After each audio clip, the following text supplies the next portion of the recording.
I love the law of trade-offs. The law of trade-offs says you have to give up to go up. And the reason that I enjoy this law so much is because I have found in my life that my life has continually been intersected in my journey with trade-offs. In other words, there's no such thing as a smooth sailing throughout life. That we come to junctures, crossroads in our life, where we have to give up something if we want to keep going up. And we are asked ourselves, am I willing to give this up so that I can have something greater or bigger? Or do I want to hold on to what I have? And what I've discovered is people stop the journey when they're unwilling to continue to make the trade-offs. Because the moment that I won't give up, I don't have now the privilege of going up. I don't have the privilege of taking everything in life with me without having to make some trades. So, very simple question. How many of you want to go up in life? I mean, you really want to get to the top. Let's see those hands. Okay. Everybody wants to go up. And it's kind of like, yes, I want to go up. Now, let me ask you another question. How many of you want to give up a lot to go up? Because you see, we're just a little slower, aren't we? I mean, it's kind of like, yeah, I want to go up. I want to go up. I want to go. Oh, give up? And what do I teach in intentional living? Everything worthwhile is uphill. So what happens is, as you climb uphill, you have these places where you stop, and to go another step uphill, you've got to make a trade-off. So let me define what a trade-off is. A trade-off is giving up something of value in order to pursue something of greater value. That's what a trade-off is. A trade-off is where I give up something of value in order to pursue something of greater value. So I realize to get what I really want, I have to give up what I already have. And that's where the challenge, that's where the rub comes in, because so many times we want more, but we don't want to give up to get there. The first, and you could all go back and think of your first times of trade-offs, but my first trade-off, I can remember when I was in the third grade when we'd play marbles at recess. And we would trade off marbles, and there were certain cat eyes that you wanted, and boy, and how many of the constant colors would I give up for a cat eye, and what's it worth? And then you got the big one, you got the boulders and the big ones that you could hit 4 and 5 marbles at a time and knock those out of place. And I remember I would come home a lot of times after I made my little trades, and I'd look at what I had, and I'd play with my marbles, and I think, now what do I need to get to the next trade? So even as a third grader, I realized that for me to get something I really wanted, I had to give up something that I really liked. And that's what a trade-off is. It's what you're giving up is not something of no value. I love it when people say, you know what? Boy, when we started off in life, we just gave up everything. And I look at them and I start laughing. You had nothing to give up when you started off in life. Of course it was easy to give up nothing for something. That's kind of an IQ test. In fact, what I've learned about success is this: the more you have, the harder it is to do trade-offs. When you don't have much, trade-offs are easy. But when you have a lot, and all of a sudden you're saying, I have to give up all of this in order to go on this next step in my journey. Again, you've heard me say often, dreams are free, but the journey isn't. And the moment that you get on the journey, you get on the trade-off. So sometime back, I wrote a little thing called my trade-off creed, okay? And this is the first time I've ever read this publicly to anybody, but I've had it for a few months. So let me read it to you.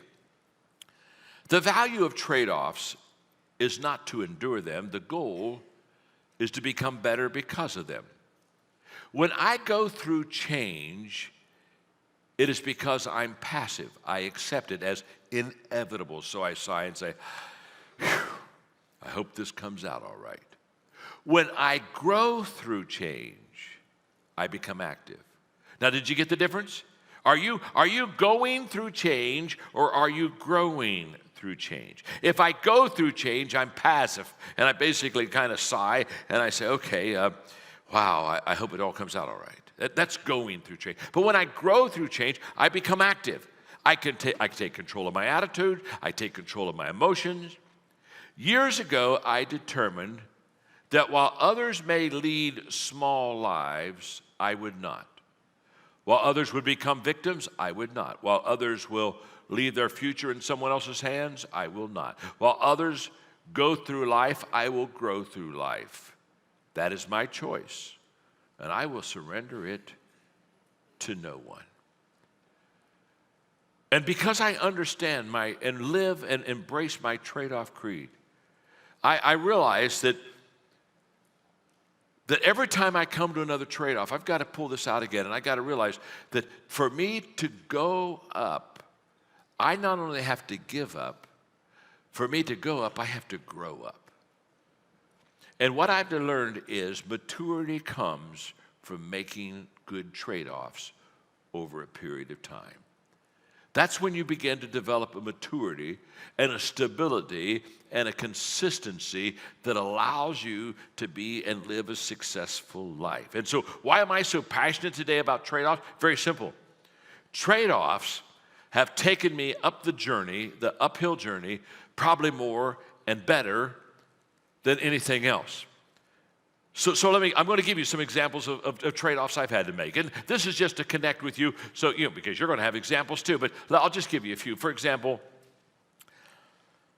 one of the trade-offs I've made many times is financial security today for potential tomorrow. On several occasions, I've given up financial security of where I was and what I was making because I felt that I could make a change and I would have potential to be more and to do more. In fact, I've made 7 major moves in my life.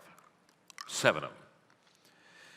Of the 7 major moves that I've made in my life, 5 of them I've moved and made less money than what I had in my last place. Are you with me?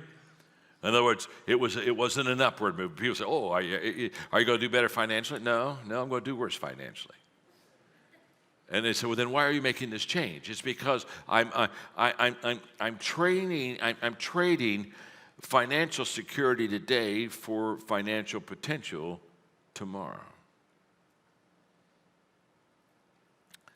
One of my favorite ones, and I could just tell you stories because this brings a lot of joy to me. But I can remember when I started a company called Enjoy Stewardship Services, and very difficult company to begin. We raised money for churches and building programs, and we had no experience, and we were starting in a business that had other companies that had raised billions of dollars and had raised money for like 4,000 churches, and we'd raised money for none. And so when we'd go make our board presentation to help a church raise money, they'd say, well, give us some of the churches you've helped. And we said, well, we haven't started yet with any of them. And well, the last church put 3,200 churches that references, and well, we have none. But you could be the first. And we found out that people didn't want to be the first. They wanted to be the 3,123rd. They wanted to get with somebody they knew for sure could do this program, and especially when it comes to money. And so I had to work my way of how do I get into this market? How do I do it? And I could still remember the creative way that we got in the market. And in fact, what happened is we said, that's true. They've done a lot of churches, but the difference between us and them is, since we have none others, we will tailor make our program just for you. And we have time. They don't have time. They're too busy. And we got a niche. And so to make a long story short, within about 4 or 5 years, we became the largest in America. We raised literally billions of dollars. But that's not the story. I can still remember we've been in this for about a year, and we were starting to show that we had some potential here. We weren't flying, but we were going down the runway at a pretty good speed. And there was a man I wanted to hire. And he was making pretty good money with IBM, but I knew enough of him that I wanted to hire him, so I flew up to Seattle, and I spent an afternoon with him. And the more I talked to him, the more I knew I needed him. He could make it happen. I knew that if I could hire him, he could get the plane off the ground. So the good news is I found the right person. The bad news is I had no money. And so at the end of the day, I said, well, I need to hire you. And I said, well, how much is it going to cost me? And he told me what he was making. It was going to cost me a lot of money. For me, it was going to cost me a lot of money. And I said, okay. I said, I'll do that. And he said, well, I'm kind of interested. How are you going to do that? Because he said, the things you're showing me, you don't have money to do that. Oh, I said, it's very simple. I'm going to give my salary to you. You can have my money. And he looked at me and said, you're kidding. I said, no, I'm not kidding, no. It's the only way I can get you. I don't have any money. The only way I can get you is to give you my salary. So I told him what my salary was. I said, will you accept that for a year? And I'll have him make the check out to you. And he said, what are you going to do? I said, well, I'm going to have no salary. Well, he said, how are you going to live? I said, well, I haven't figured that out yet. But it's okay, I'll figure that out. But I want you. And I'll give you my salary. I'll never forget him look at me, and he said, you just hired me. He said, this is the dumbest thing I've ever done. I'm leaving IBM. I'm leaving a very secure salary, but I can't get away with the fact that you're going to give me your salary. I said, yeah.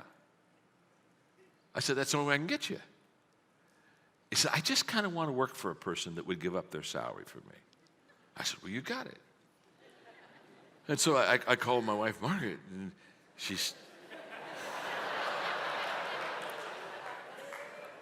I see the train a-coming. And she said, what happened? I said, oh, I got good news and bad news.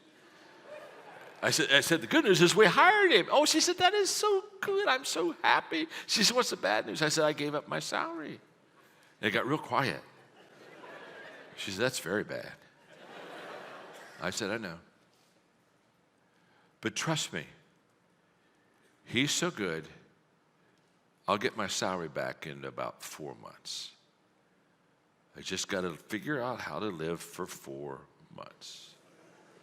Other than that, no problem. One of the greatest financial decisions I ever made in my life. I gave up a salary and gained millions and millions of dollars. Now, you see, I run into people all the time, and they just say, you know, that person's really lucky. No, it's kind of like the person who one time, he watched me, and I was teaching. I was teaching about 2,000 people leadership, and we were having a good day, and everything was going really well, and people were paying money to hear me, and I was signing books at the last break in the afternoon. He came up to me, and he said, I've been watching you teach leadership, and you pop your cough drop in your mouth, and you drink your water out of your bottle, and you relax, and you laugh with the people, and you enjoy it. And he said, these people all paid to hear you. He said, I decided I want to do what you do. Well, I said, of course you do. Everybody wants to do what I do. It's an IQ test. I said, let me ask you a question. Would you like to do what I did so you can do what I do? See, we all want to do what they do. We just don't want to do what they did to get to do what they do.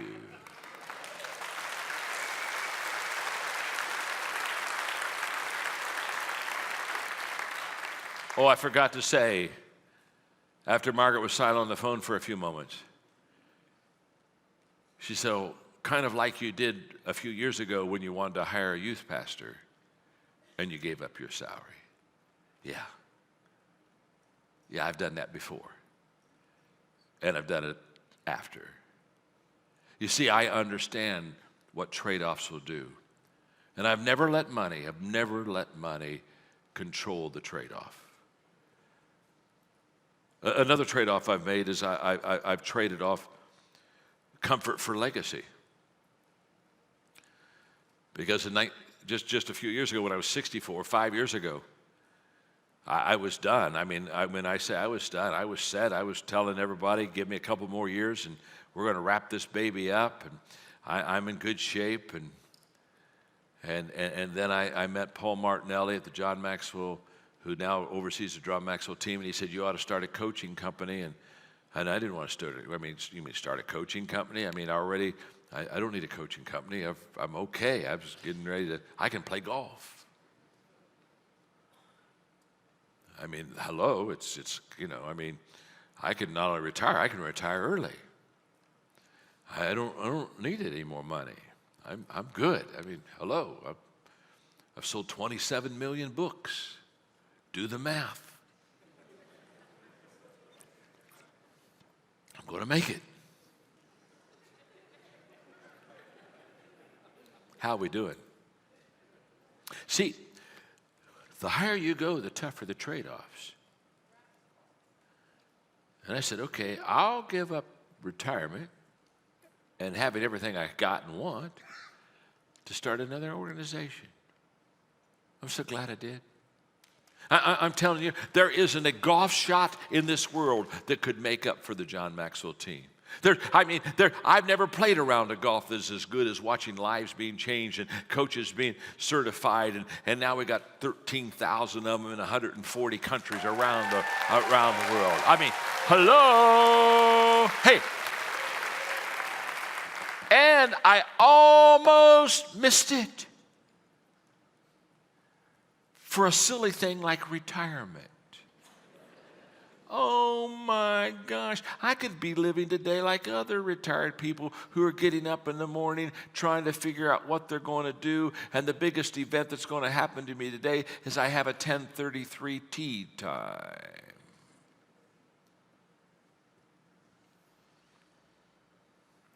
Is that as good as it's ever going to get? But I had to make a trade-off to get there. Now, you see, my father as a kid taught me about trade-offs because we all had to do chores, and his basically thing was that you pay now and you play later. And so I grew up with pay now, play later, and what that meant was you do your chores at the first week, and on Saturday afternoon we go swimming. But if you haven't done your chores and Saturday afternoon comes, you don't get to go swimming. And it only took me a couple times watching the car pull out and my family was going swimming and I was going to have to go down and clean the basement that I figured out this trade-off stuff. I was pretty young, but I kind of figured out that if I pay now, I can play later. And then my dad taught me, he said, if you pay now, you play later. He says, you'll enjoy your play because you paid on the front end. But he said, let me tell you something. If you play now, when you pay later, it compounds and your payment is greater. It's called trade-offs. So let me give you some trade-off thoughts. Number one, many trade-offs can be made at any time. In other words, you don't have to wait for a special time to make a lot of trade-offs. For example, if you want to trade off a bad habit for a good habit, you can do it. You can do it today. You don't have to wait at all. You can make a trade-off, and we can do it today. And what's wonderful is those small daily trade-offs that we make in our life give us a habit and a discipline in life to make the bigger trade-offs when they come to us. It's hard to go from a no trade-off to a big trade-off. You got to go from a no trade-off to a small trade-off to a bigger trade-off to a big trade-off. Number two is trade-offs force us to make choices. That's what I love about trade-offs. It doesn't leave us the same. We either trade it off, we either do, we don't. I run into people all the time that say, well, I'd like to have a do-over in life. Well, you're not going to get one. That's not a trade-off, that's a wish. Rub a lantern and look for a genie. Is that as good as it's going to get for you? Well, I'd just like to have a do-over. You don't get a do-over. It's already done. But I'll tell you what, you do get, instead of a do-over, you get to do a do-it-now. You don't get a do-over, you can't go back, but you can make that change. Though you cannot go back and make a brand new start, my friend, anybody can start from now and make a brand new end. So it's a choice. Number three, trade-offs stand between where you are and where you want to go. I promise you this. Trade-offs stand right between where you are and where you want to go. Between that is a trade-off, something that you're going to have to give up to go up. And number four, you're doing so good. You're doing so good. You just got your heads down. You're just taking notes. Now, let me just stop here for a minute. I mean, you're doing so good. I'm loving it. I mean, I'm just teaching. You're just getting those notes. And I just want to stop here long enough to say, you've got it. I can tell you you've got it. I can see it in your eyes. You've got it. I can see it by you taking notes. You got it. You got it.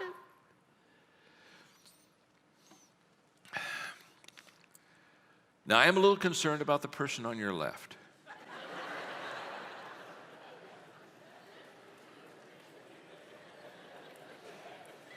just to be honest, just between you and me, they're not quite as sharp as you are.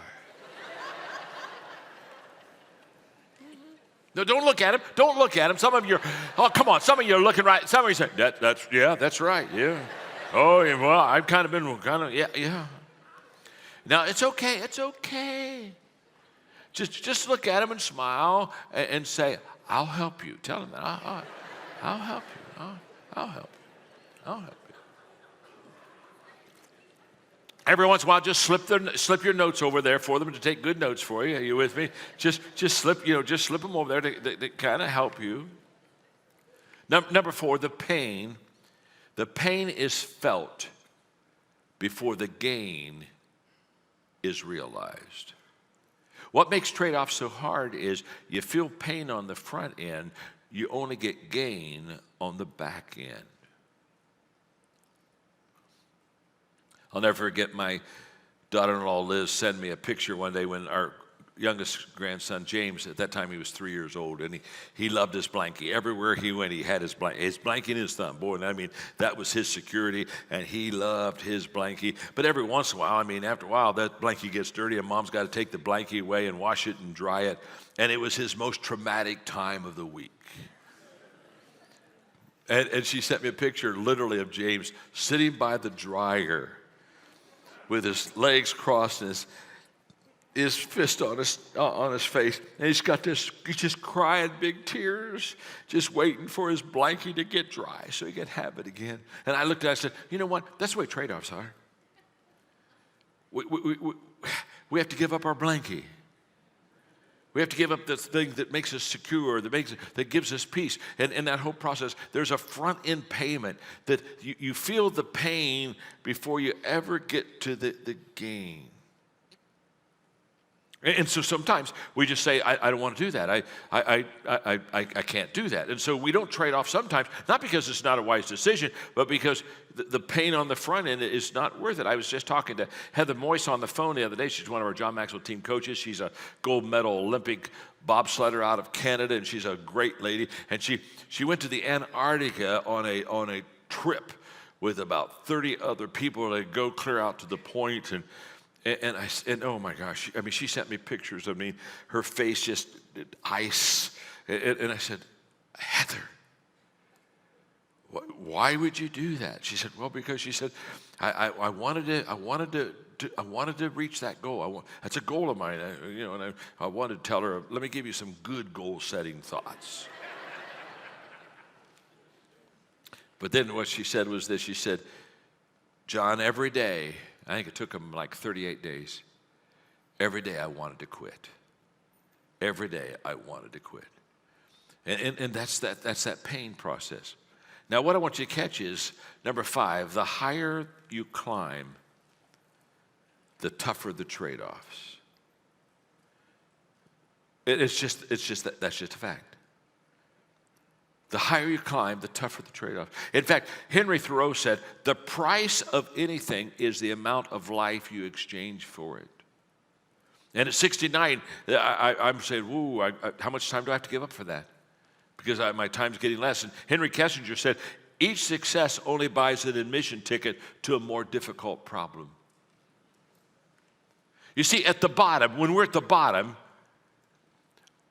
our reason for change is desperation. We're in trouble. You with me? Oh, I got to change. But when we're at the top, it's no longer do we have that desperation in our life. And so what I found is people at the bottom, they trade off with desperation, and people at the top trade off for inspiration.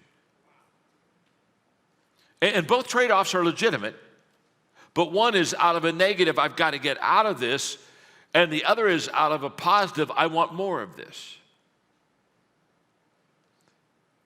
I love the story of the guy that was,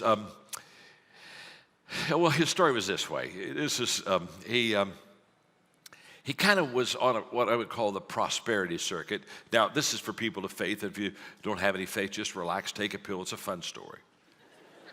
So anyway, his story was that he had only $20 left, and he was in church one Sunday, and the offering plate came, and he gave his last $20 in the offering plate, and he had nothing else, and then God blessed him so much for giving everything that he became a multimillionaire. So his story was he's going around and basically, I gave it all up, but I'm a multimillionaire. And so everywhere I go, I gave it all up, but I'm a multimillionaire. I gave it all up, but I'm a multimillionaire. And things were really going good. People would clap and cheer, hey, he gave it all up, he's a multimillionaire. And until he was at a banquet tour in Toledo, Ohio one night, and he was doing Q&A, and a lady raised her hand, and she said, okay, let me make sure I got this straight. You gave it all up, and now you're a multimillionaire. He said, yes, lady, that's exactly how it happened.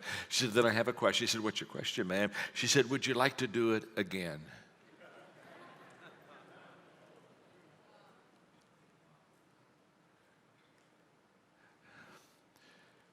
A trade-off when you have little is not near as heavy as a trade-off when you have much. That's why many people, when they get a certain level of success, they never go higher. Because they've got enough to be comfortable, and they won't trade off comfort for any kind of significance in their life. Number 6, continued trade-offs are a result of seeing the big picture. I love this. I think this is huge. The only way we can make continual trade-offs in our life and grow through those trade-offs is we have to constantly see the big picture. Lose the big picture and the trade-offs stop. See the big picture, and all of a sudden we say, okay, I see it all. Okay, I'm willing to make that trade-off. And when people fail to give up to go up, what they've done is somehow the picture's been dumbed down, it's been shrunk, and they've lost the picture of what they could be, and they see only the picture of what they are. And when you see the picture of what you are, and you don't see the picture of what you could be, you stop making trade-offs, and you seek security. I would say number 7, take time. Take time outs for trade-offs. When you're coming to a situation like this, what I want to encourage you to do is I just want you to call a trade-off timeout and say, okay, I can see that I'm at that juncture, and I've got to give up something to go forward, and so I've got to give it some time.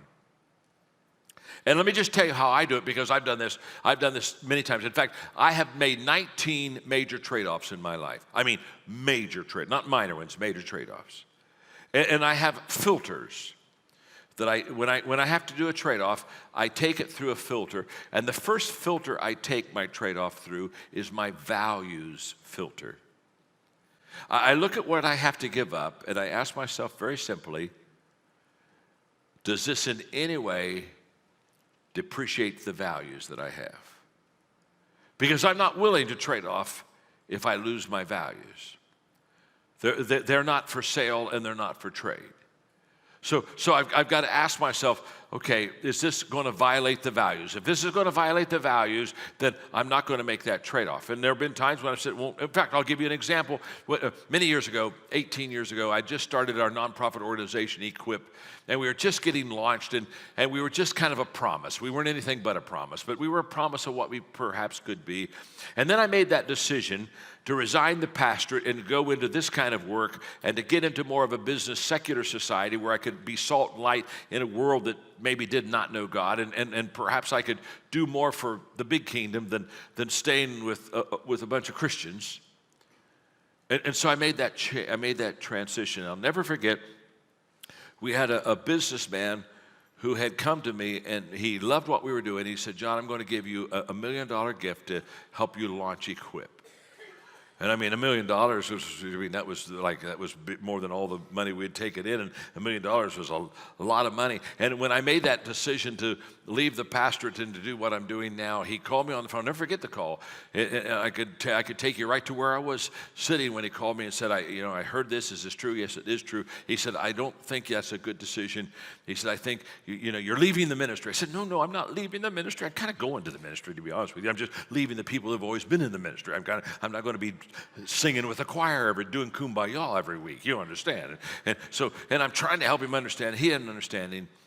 And it's getting tense, and I'll never forget. He looked at me and said, "John," he said, "you know I've offered you $1 million for Equip." I said, "Yeah." I said, "Boy, thank you very much." I said, "Wow, it's our first big gift." "Yeah, thank you very much." He said, "If you make this decision, I'm going to withdraw that offer."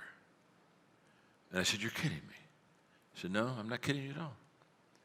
He said, you either go back and be where I think you need to be in the pastorate, or I'm going to withdraw the $1 million. I'll never forget the pit in my stomach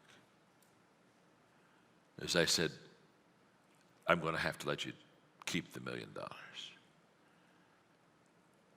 And I sounded kind of courageous and strong.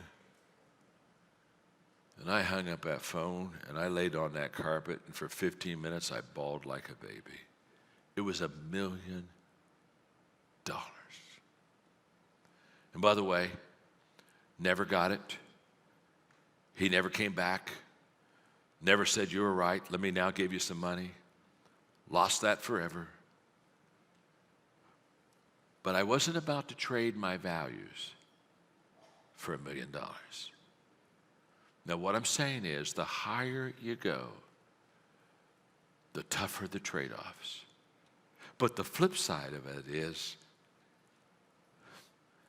since that time, millions and millions and millions and millions and millions and millions and millions and millions and millions and millions of dollars have gone to the cause, and we've trained 6 million leaders in every country in the world without his $1 million.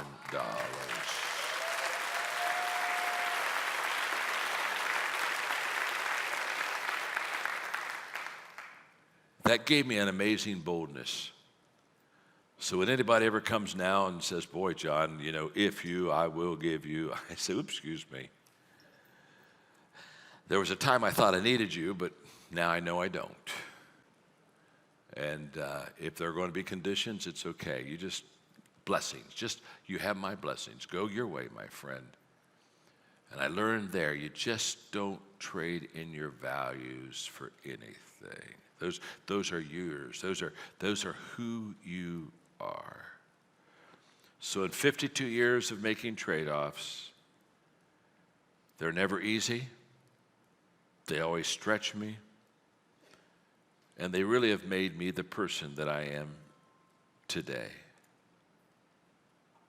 And I just want you to know that you become stronger every time you make a trade-off. And you build into your mind what I call a trade-off bank, where you say to yourself, "I made that trade-off, and look where it took me.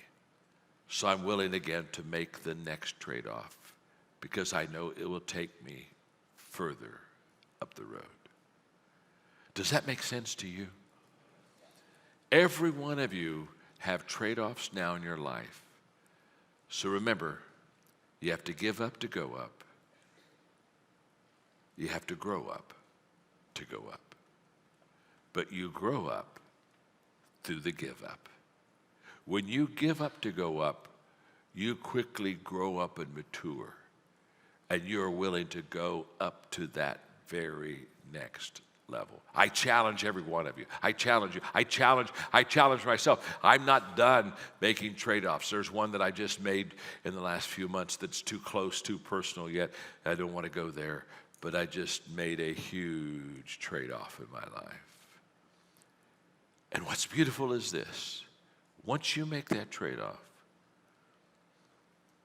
you rise above what you thought. Listen to me carefully. Once you make that trade-off, you rise above what you thought.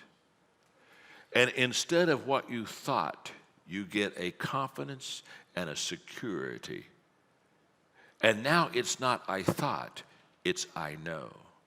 I thought is on the front side of the trade-off. I know is on the back side of the trade-off. And when you see people with confidence and security and their willingness to absolutely give it up, you are looking at a person who has gone through trade-offs in their life, and they understand, I think on the front end, I know on the back end. I think on the front end, I know on the back end. And what I want you in your growth area, what I want in your personal growth area, is I want you not to live on what I think. I want you to live on what I know, because that's where confidence comes in. That's where security comes in. That's where great leadership comes in. That's where believability comes in. That's where passion comes in. Show me a person that lacks all of those things, and I'll show you a person, listen to me carefully, that when the trade-off came, they backed off. And when you back off from a trade-off, the next trade-off that faces you is bigger than the last one. Trade-offs don't dumb down for you. They just get bigger. And you have to rise to the level of those trade-offs. And God be with you as you make those decisions, because those are the decisions that make you the person, the leader, that gives you moral authority, that when you speak, people listen.